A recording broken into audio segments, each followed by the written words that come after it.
Okay, so now we hear about Galway. I turn off my camera now and my microphone, and we listen to your presentation, and we're really looking forward to it.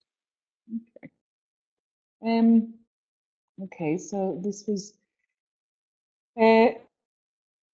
Galway is going to be European Capital of Culture in 2020, along with our colleagues in Rijeka in Croatia. And they're slightly ahead of us. Their designation came 6 months before ours. But since the bid phase, we've had a very strong relationship in the first phase with 5 of the bidding cities, and then in the second phase with 3 of the bidding cities, and now with Rijeka.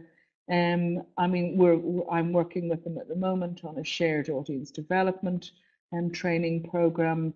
And linkages with artists and exchanges. We've already had our first exchange.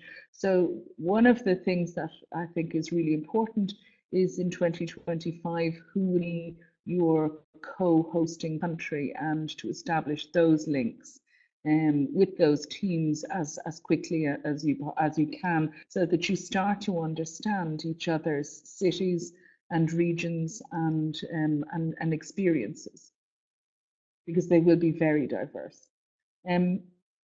So why did we bid? I mean, in the usual bid book terminology, there is about cultural experiences, connecting Galway, Europe and the world, culture as an economic driver and social change, and all of these things. And all of these things are lovely and very worthwhile.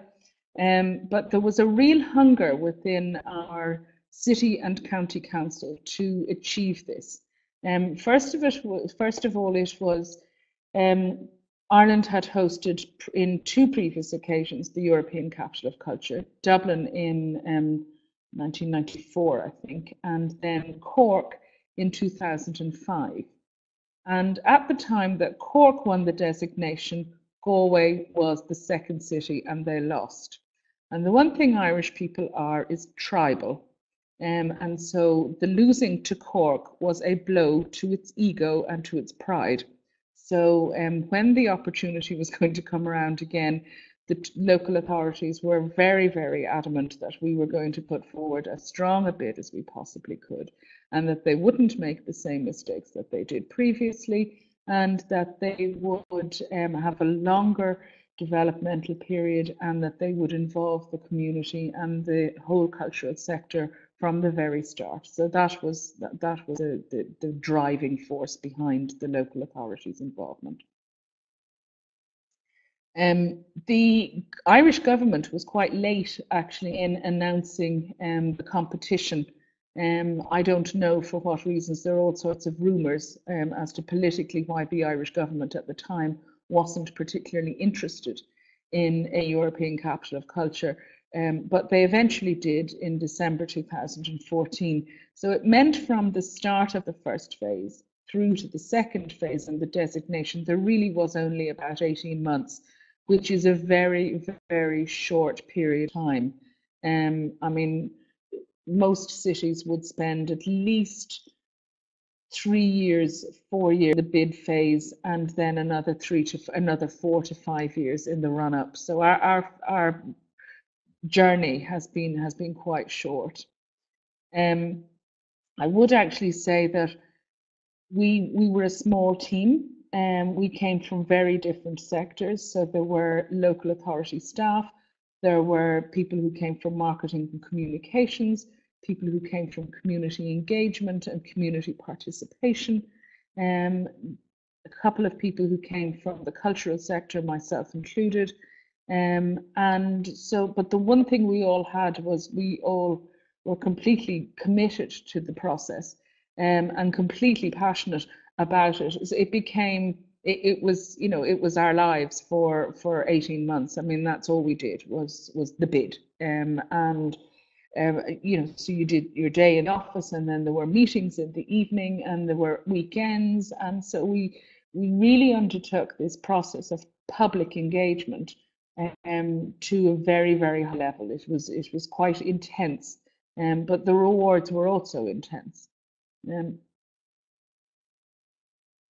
So this process of engagement. So one of the things when we started initially, and I would have been on the outside of the team before I did the team, it was the usual cultural committees, the usual people sitting at tables talking to each other. And I've been sitting at those tables on and off over the last 25 years. And you're listening to the same voices tell the same stories over and over again. And you think nothing has changed. This is the same thing. The hierarchy remains. Where are the new voices? Where is the energy? How do we change this? And that was the kind of the drive force. People wanted something to change. It had to change. So you had a number of organizations and who were operating at a high level. And then you had a number of other organizations who were trying to come up. But the problem was that the funding relationships were pretty static, the availability of money. We were going through, and we're still going through, a very bad recession in terms of arts and culture funding. The Arts Council, which is the national funding body for Ireland, it has a budget now of 64 million for the entire island of Ireland per annum, which, in a German context is a shocking amount of money. Most cities and regions would have that for themselves, not a whole nation. Obviously your population is different, but people are funded at a very, very low level. We also don't have the infrastructure that you have. So we have, in Galway, we have a 400-seater theatre. We will have an art house cinema. We have one gallery space, we have one museum, and we don't have infrastructure. So we don't have that hierarchy. But what we do have is we have lots of cultural producers operating at a very high artistic level. We have lots of cultural producers and artists who are very inventive and imaginative of the use of space. We're very good at public spectacle, and we're very good at using our landscape and using our city as our theatre. So we're very good at that. But we wanted to broaden it out. So we had a range of meetings.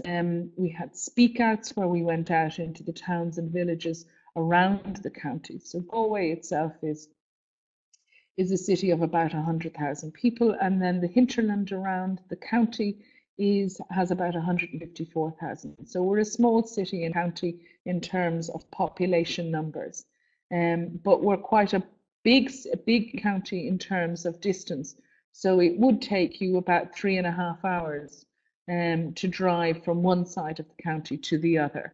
We have the Shannon, which is the longest river in Ireland, flowing down the east side of the county, and we have the Atlantic on the other side. So, two very forceful bodies of water, which really do shape the everyday life of people in Galway city and county. So we invited all of these people, and they were open calls. We were highly with community groups. We went out and we spoke to community workers and rallied the troops to get as many people as we possibly could at these meetings. And then people who were really interested, we asked them, would they join thematic subgroups? Would they like to come to stakeholder meetings? And we would record this, and we kept it going, and there were week on week and week. So we basically did about 16 weeks of consultation back to back, about 16 hours a day of driving around the city and the county to meet as many people as we possibly could. At the end of this, at the beginning, you see there are 320 project partners. In the very initial, when we did the initial audit, we had, I think there were 4 cultural organizations in Galway who had a formal relationship with European organizations and companies. By the end of that, we had motivated, encouraged, prodded, poked people into building relationships with companies whose work had admired, artists that they had seen, that they had or met at conferences or at exhibitions or traveling at festivals. And we had introduced people to the work of artists that were part of networks or different European cultural networks. One of the initial in the first phase, I did the usual, ECOC, and wrote to every single one of the large European institutions and organizations and said, would you be interested in partnering with us in projects that are in development? And they all wrote back that yes, of course, it would be lovely. But it was a list based on no real meaningful relationship. And we became, as we became more embedded in our process of real engagement, we realized that we had to work this through on a European level, because human relations work on a human level. If I like the cut of you, and I will work with you, and we need to meet, and we need to talk, and we need to get to know each other and to understand our differences and work through those differences and accept the differences. And that is the European dimension. In my understanding of it, that was the essence of the European dimension, to the acceptance of other. And so that was the kind of the kernel of what we kept talking about all the time. We had a huge online community. Our social media presence was excellent. We had at the point, a higher social media presence than the existing European capitals of culture of that year and of the following year. So we really did, and that engaged with a much younger demographic, and a demographic that perhaps may not necessarily engage with culture and arts activities. And we kept trying to convince people, and we didn't have to do it very much, that culture is for everybody. And this is not just an arts project for a chosen few or people who are normally involved in the arts. This is for everybody. But of course, the drivers of most of the creative ideas are artists. And we're unashamed about that. I mean, it is artists who drive these creative ideas. This was the day when we won. And we were in Dublin and waiting on the announcement.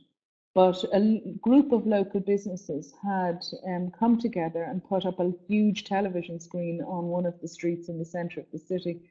And about 3,000 people, 4,000 people turned up.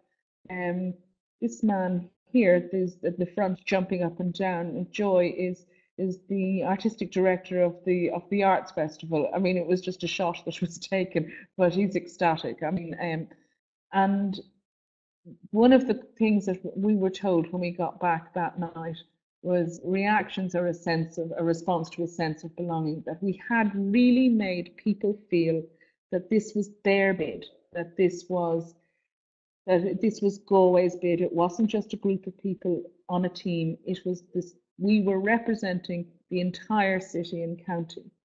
In the weeks running up to the jury visit and then to the bid itself, people were in and out looking for flags, looking for T-shirts, looking for wristbands. Older people, small children, mummies, daddies, grannies, teenagers all through the door. What's this about? What do you want me to do? How can I be involved? What can we do? People were, putting up bunting in their villages in case the jury might go to visit. It was a real sense of belonging.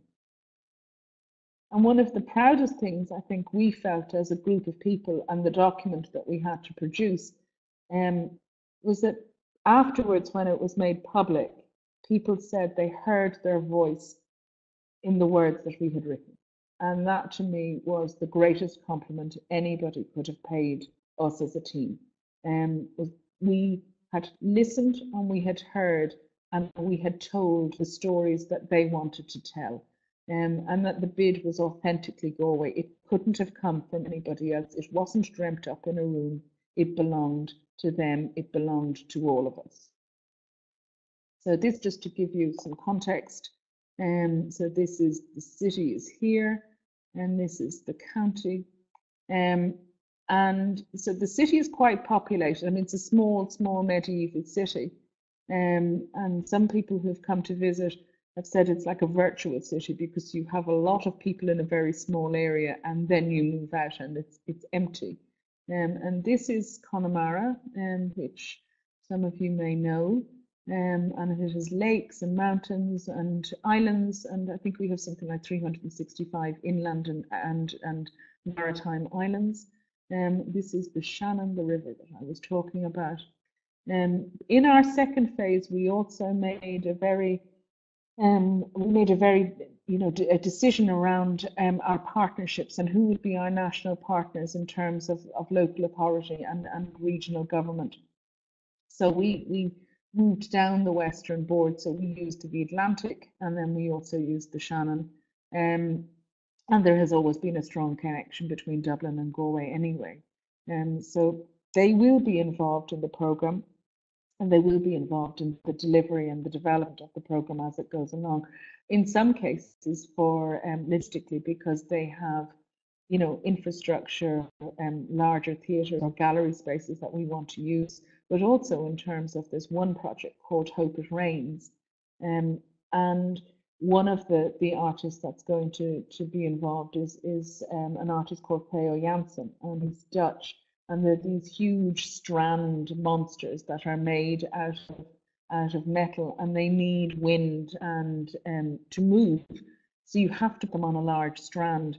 We don't have large strands. Beaches in Norway, we have small coves, and so we don't have a beach at that scale, but they do have them in Sligo and in Donegal, for example. The other thing is that we need those relationships because of hotels. There is a number of hotels in Galway, but we will need, to broaden out the capacity, and all of them will be within an hour, or 2 hours of driving of Galway, but also there will be. In terms of the type, this is just an example of the types of organisations that we have engaged with.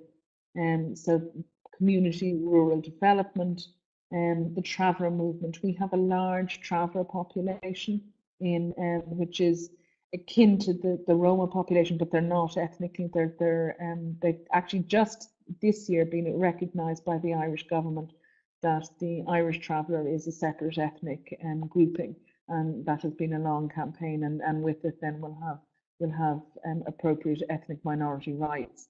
But that has been a long road of activism for that group of people. And we have intercultural forums, there's anti-racism networks. We also have 24% of our population in Galway city and county was born outside of Ireland. So we have a huge, the largest non-national population in Ireland. On a daily basis, Polish is actually more spoken than Irish or close to it. And there's 11,000 Polish people living in Galway. So they're a huge part of, and mostly within their own communities.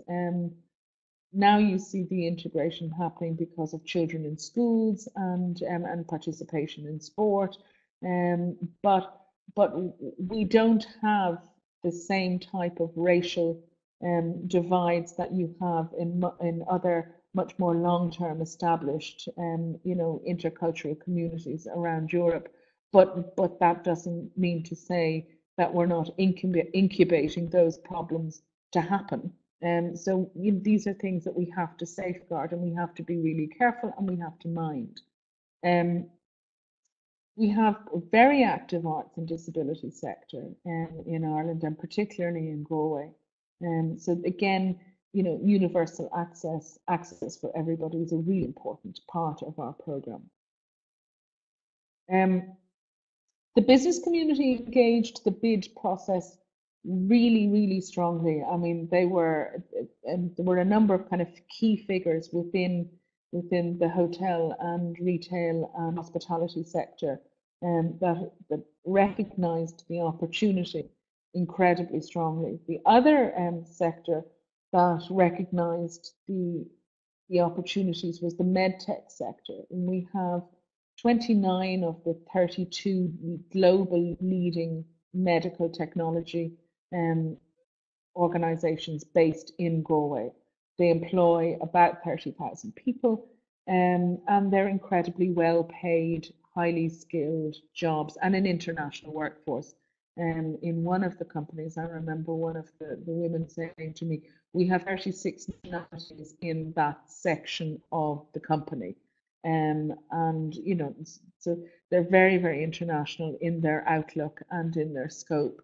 And so they understood the absolute importance of a European capital of culture and the need to get behind it and the benefit that it has on the culture of the city and of the culture of the region.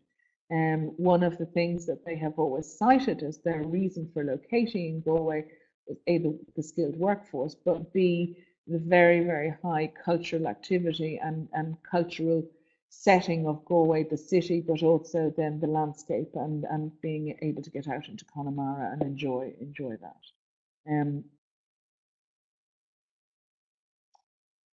The bid book also asks you things about your government. So we have established now, and we're just coming through that last phase in the last couple of weeks, and the establishment of the company, moving it out from the local authorities into a separate public company covered by liability. And we have a board. The starter board has been appointed, and we would start to kind of move in over the next couple of months. Our CEO has just been appointed in the last couple of weeks, and our new creative director will take up the post on Monday. So as Nico said earlier, our budget is 45.75 million, and the programme accounts for 73% of that. And when we were devising the programme for the bid book, because it's a rather odd structure, the kind of the composition of a bid, and you get these 56 questions that you must answer, including that, your concept and your themes. But what is your programme and what will your programme look like? And that is your contract with the European Commission.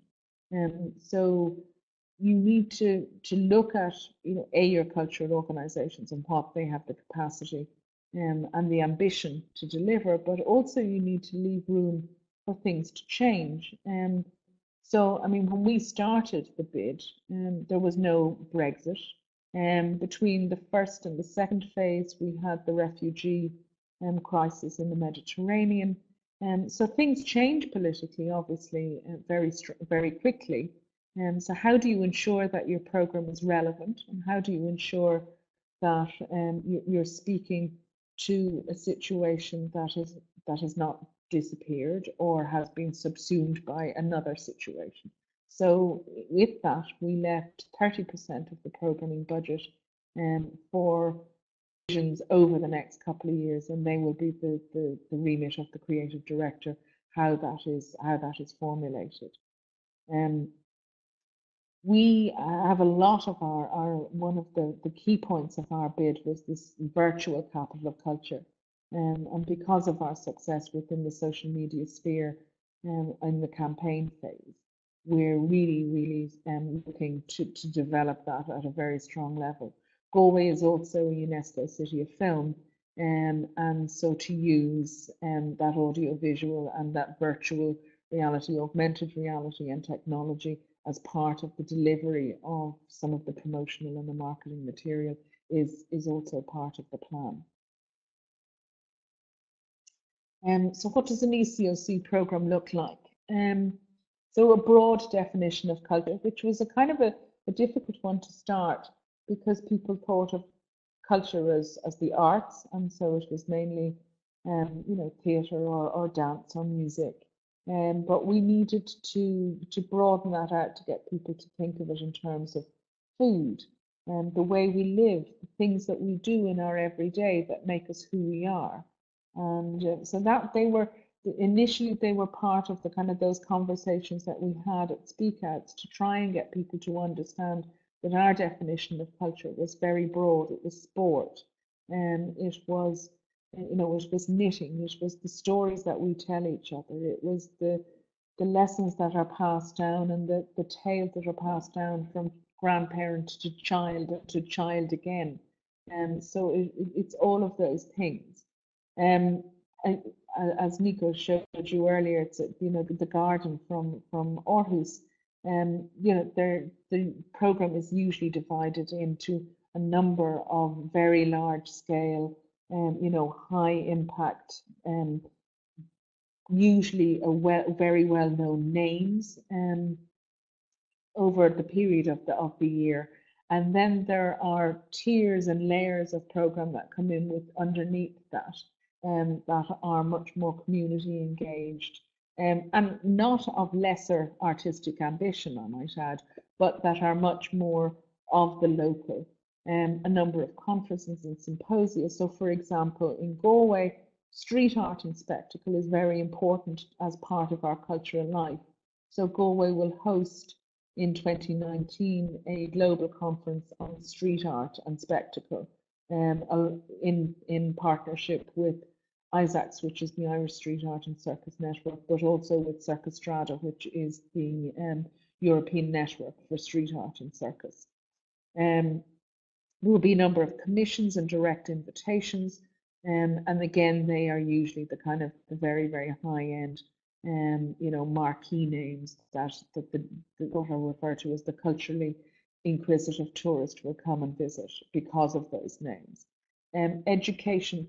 We have embedded in most of our projects, there will be an educational, whether that be in schools or an out of schools context, but we have a very strong arts and education program within our local authorities and nationally. So we wanted to continue that as part of our program.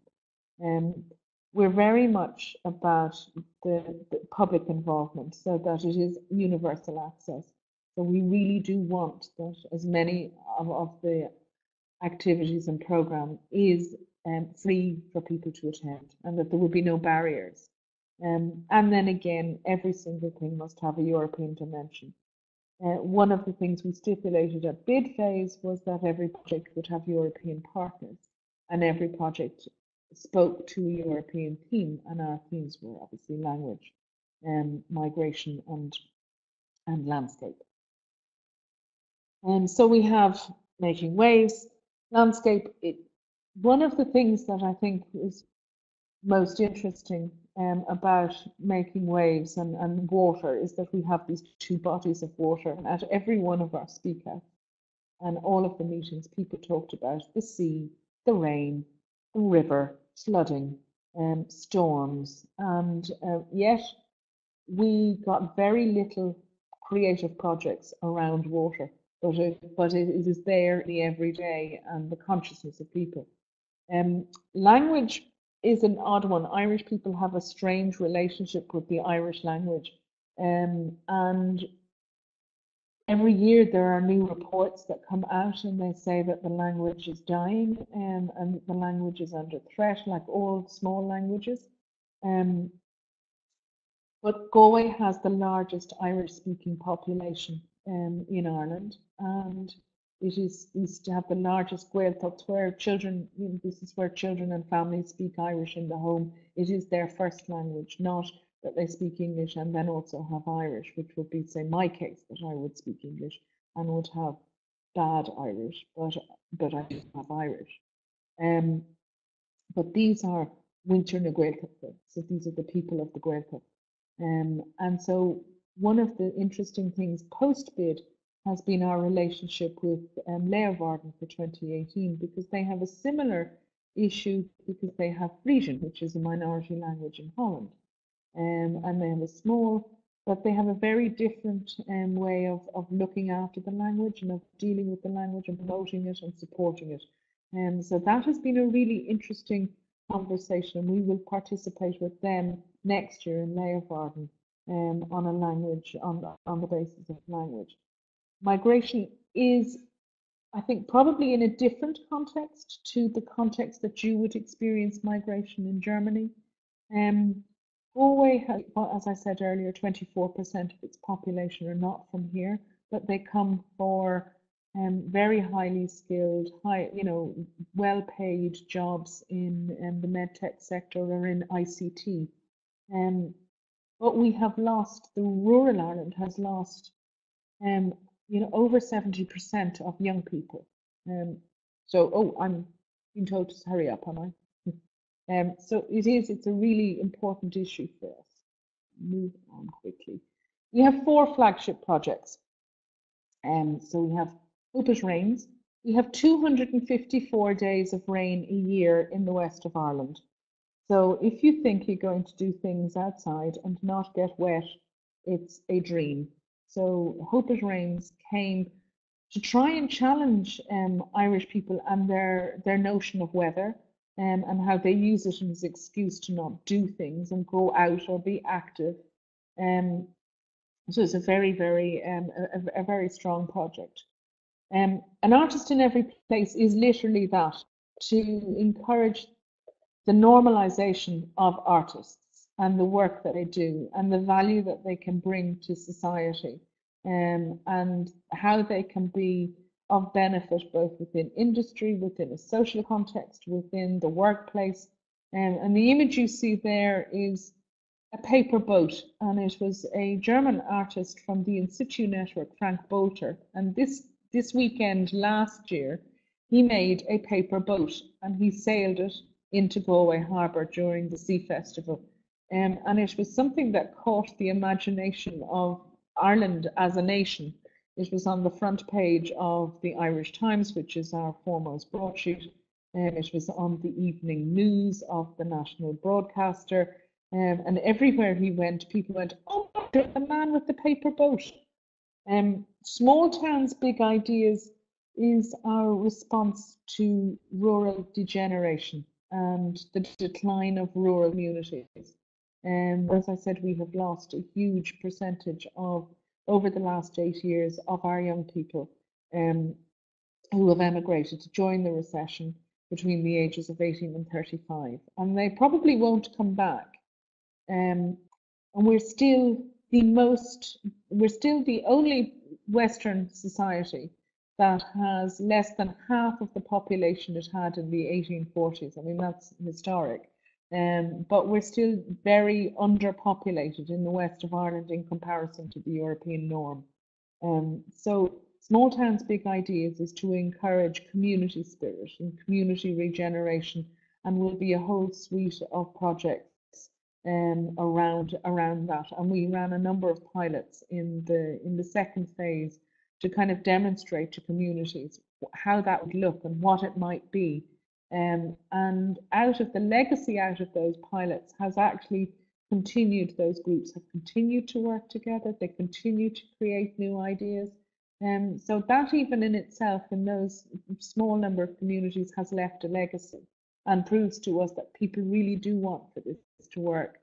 Windows on the World is our creative program around technology and art, and they're based around virtual reality, the untold stories of people that are invisible in our society, and the creation of a new eco-techno festival, and co-creation of visual art spaces, and involves, we're working in the development phase with Ars Electronica to try and build that capacity over the next couple of months.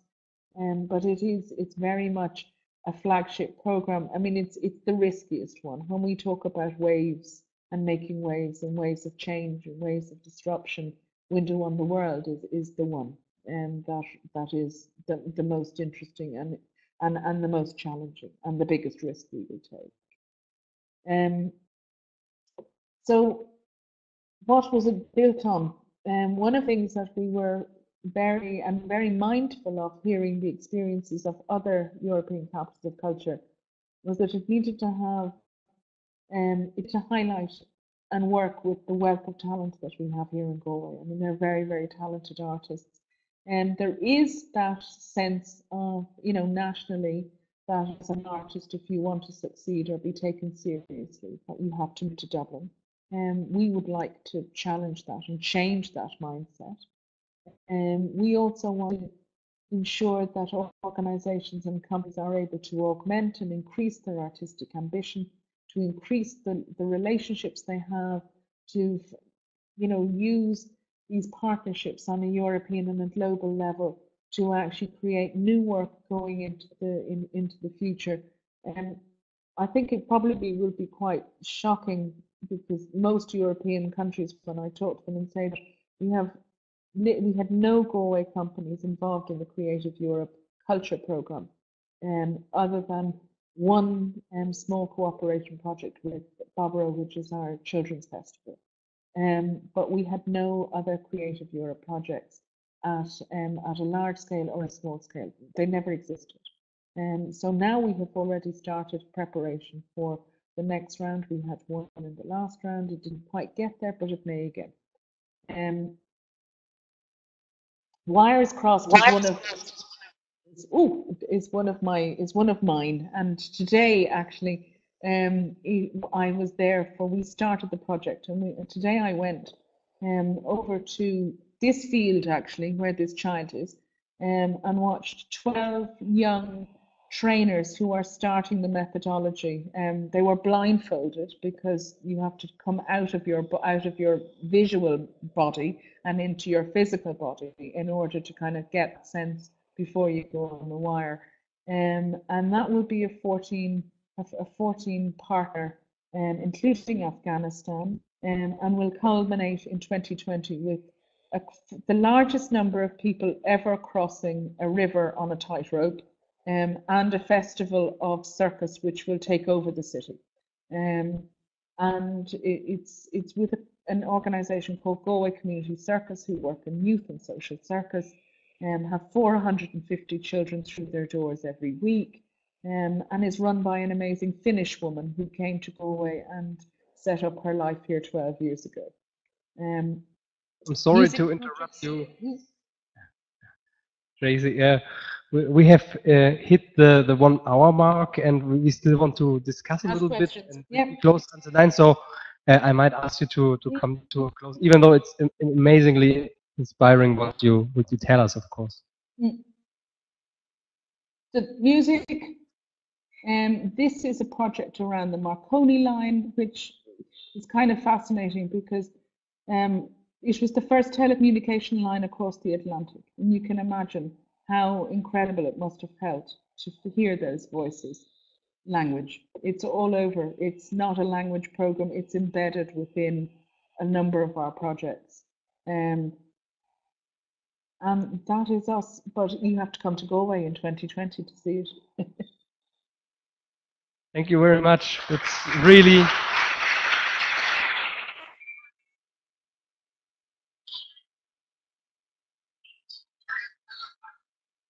That's your applause.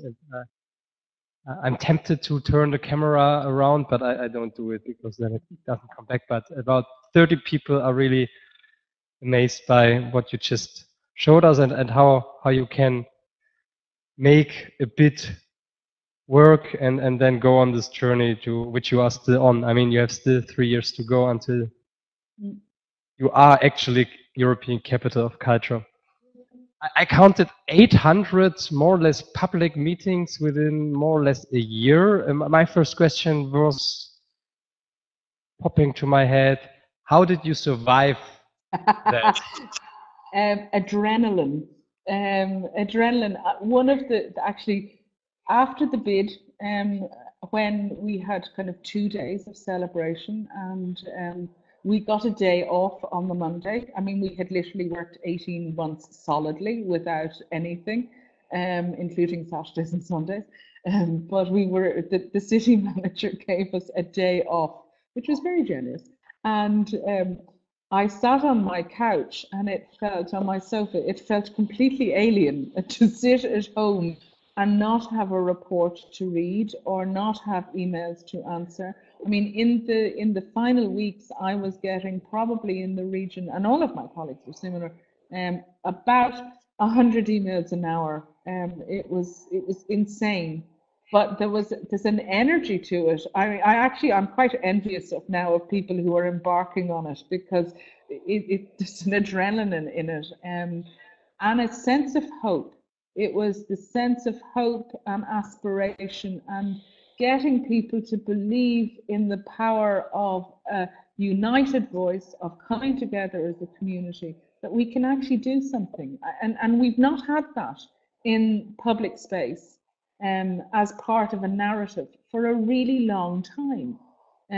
So Irish people are quite passive. We stand around, we moan, but we're not really that, we don't have that kind of public outpouring of wanting to get involved. Generally, you leave that to others, you know, they'll do it. So this was a revelation. People really did feel that things could change because the process was different. Because so they said things like, thank you very much. I am really delighted and privileged to be here. Thank you for hearing my voice. So that was, yeah. That was it seems you managed that part, the outreach and the participation part very well. That would be my second question I have before I open the floor. You told us several really interesting and inspiring projects like Hope It Rains and Artists in Every Place and a Small Town, Big Ideas. Something that we also wonder about, not being in the start of the bidding. How did you create and come up with these projects? I counted about 60 projects in your bid book. So how and when did you come up with them, and how did you interweave them with your topic, which is making waves and language migration and landscape? When we started the subgroups back in March 2015, April 2015, we had a number of kind of European issues. So language was one of them, migration was one, health and well-being, creative spaces, public realm. So there were a number of kind of things, and we just put them on the table, and we said to people, have a think. We invited people that we knew from the cultural sector. Nolik, my colleague, invited people from the community and enterprise sector. And so we all used, because on the team we all came from quite diverse backgrounds. We invited the people who we knew would be up to the challenge of participating, but who knew would be active participants and would also bring people in along with them. But what was interesting was that after the first meetings were whinging. So they were like, and we don't have this, and we don't have that, and when are we going to get this? But after about 2 weeks of whinging, they had nothing to whinge about anymore. So they then started to talk about ideas. So Hope Rains came from a woman who's a choreographer and a dancer called Rínach Mínéil. She's an Irish speaker, lives in the Connemara Gaeltacht with her children, and incredibly artistic, incredibly imaginative woman. And she came up with the idea about Hope It Rains from a health and well-being and trying to get people to move and children to play and to get people to start to interact in a physical space again and not be in their house or behind the wheel of their car. And so that idea came from there.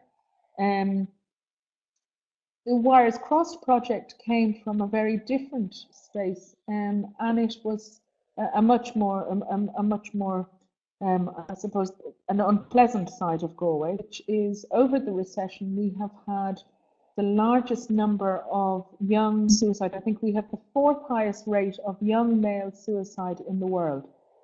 And in that period of time between April 2015 and July 2015, in one 5-week period, 25 young men killed themselves. They drowned in the River Corrib, which is the river that runs through the centre of Galway.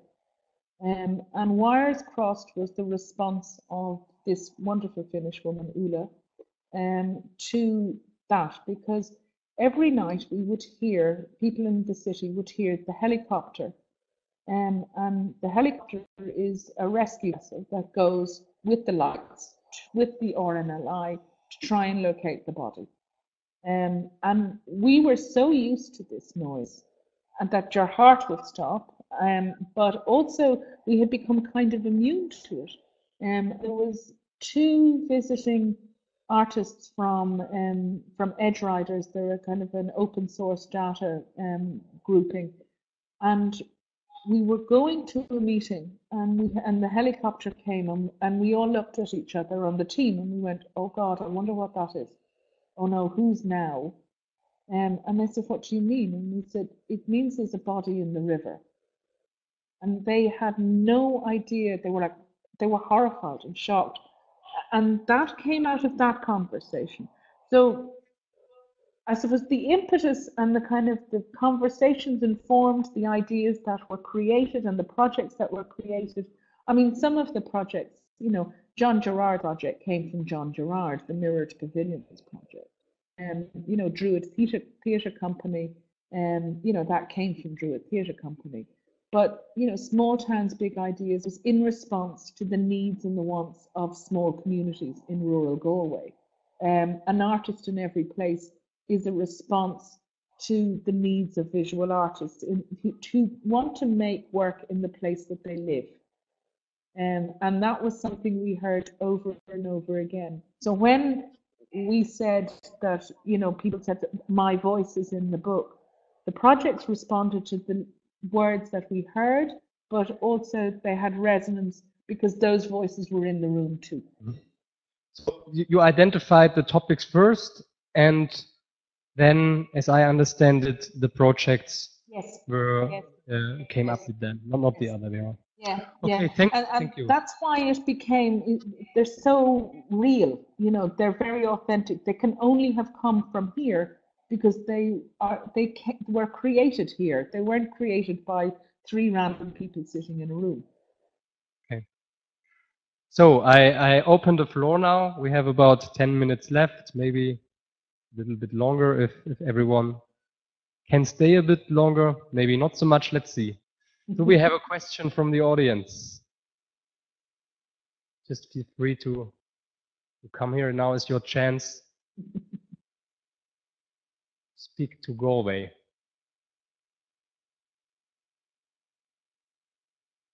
No?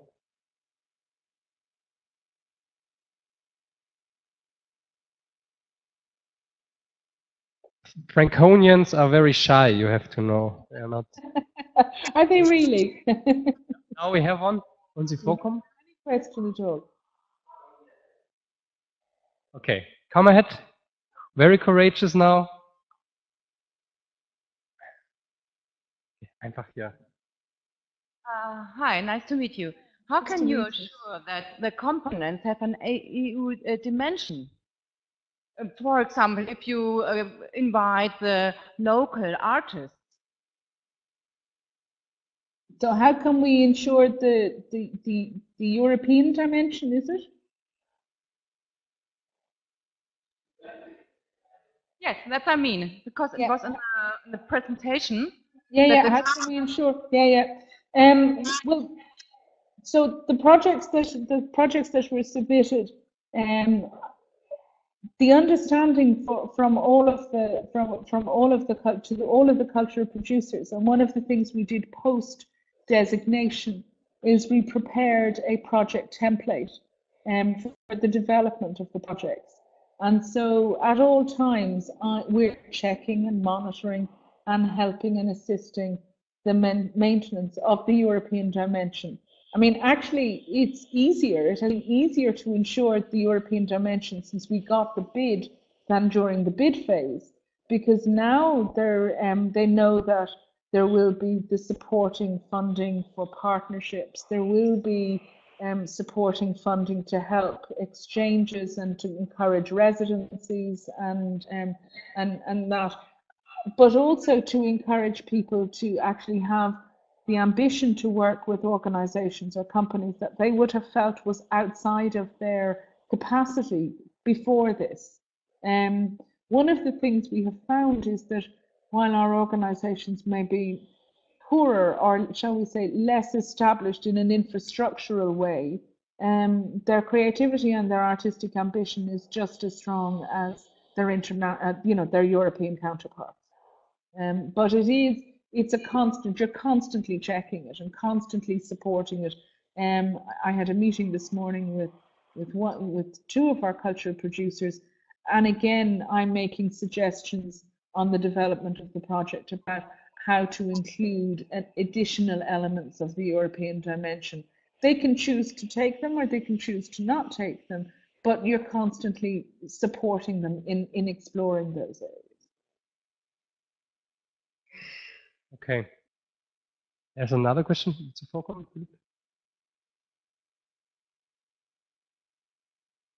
Hi. Hi.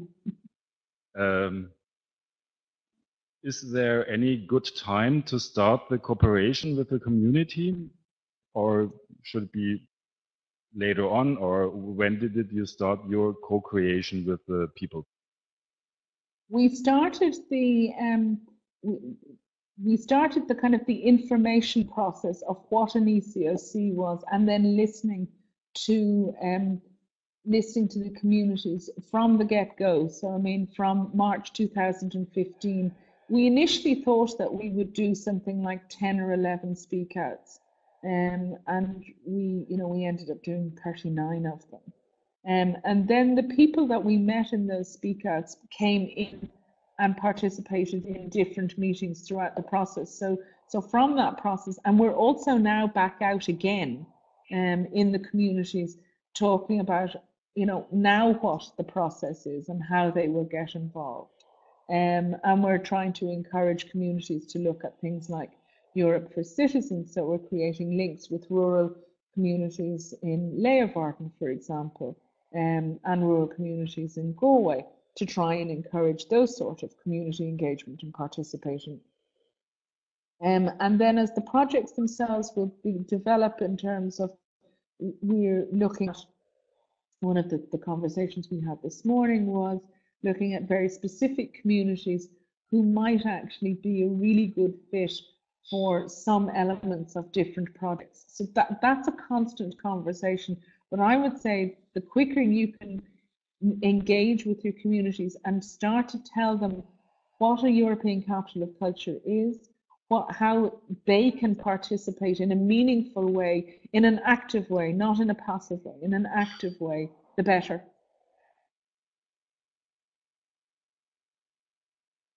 Yeah, that's the phase where we are now, and I think that's a very good input from you.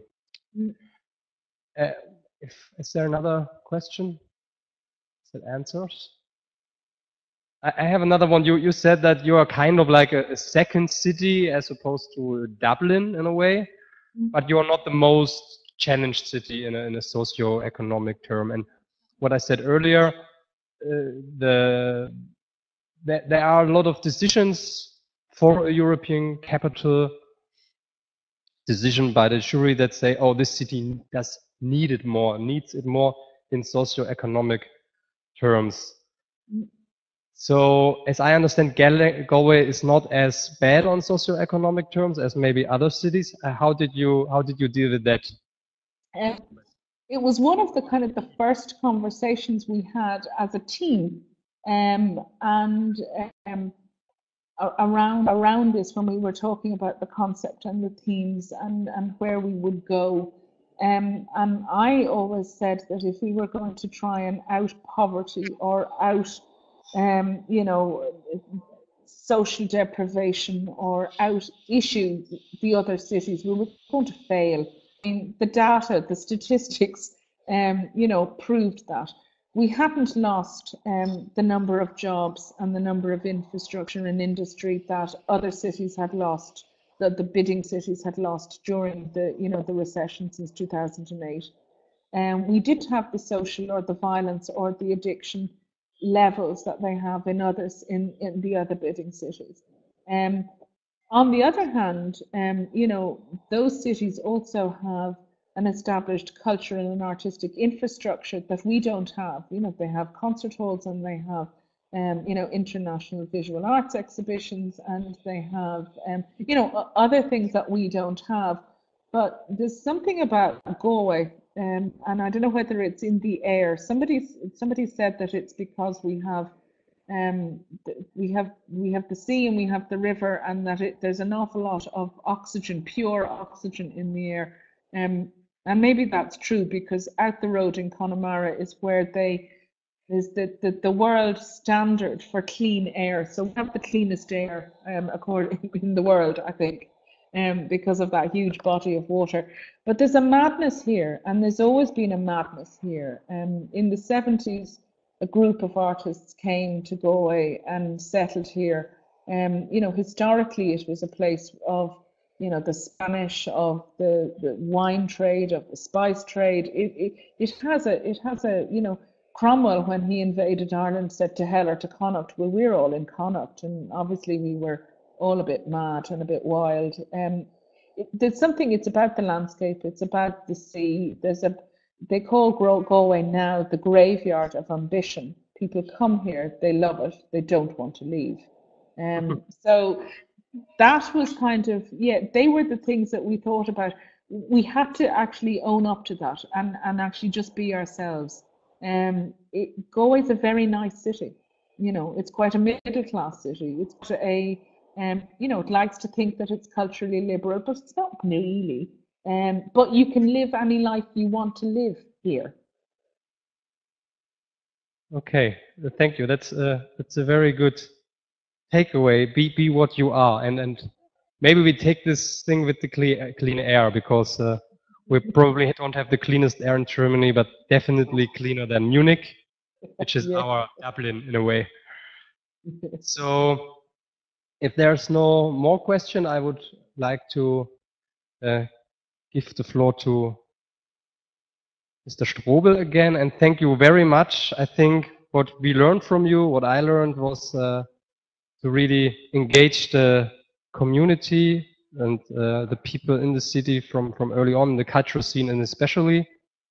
And yeah, every city has to find its own way, I guess. There's no blueprint, right? No. And stay true to yourselves. And it may be, I mean, you know, one of the things, you know, Galway is, you know, we have this landscape, and we have Connemara, and we have the language, and they're all the things that we all thought, oh God, it's so cliche. But it's what makes us special, is that landscape. And sometimes, you know, I saw you showed the building of Dock X in Aarhus. It's amazing. It's the most incredible building I have ever been in. And we were standing there going, oh my God, we'd never, ever get something like this in Galway. But then I go out 40 minutes from my house, and I'm in the middle of the Einer Valley in Connemara, and I think, well, they don't have this in Duat, you know. And you've got to think about that. What are the things? And I've had the same experience in Leeuwarden. I've had the same experiences in the cities who have been successful. It's because it's their story and could not be told by anybody else. It could only come from that place of those people at that time. Okay, so thank you. It's very inspiring. That applause is yours.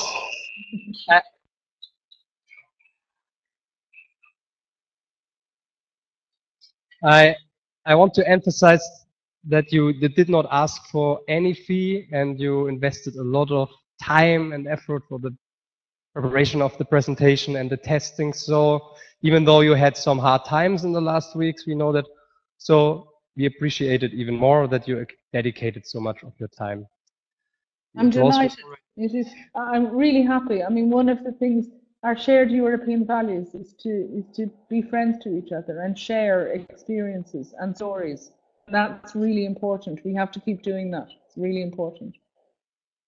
All right. Thank you. That applause is yours. Thank you. So we are closing the video conference now, and we say good night, good Nächtler, and see you soon in Nürnberg. Hopefully you come visit us one day. You are absolutely invited. Okay. When you win the designation, I'll be there waving. Okay, that's an extra ambition now we have. Thank you. And goodbye to the audience online.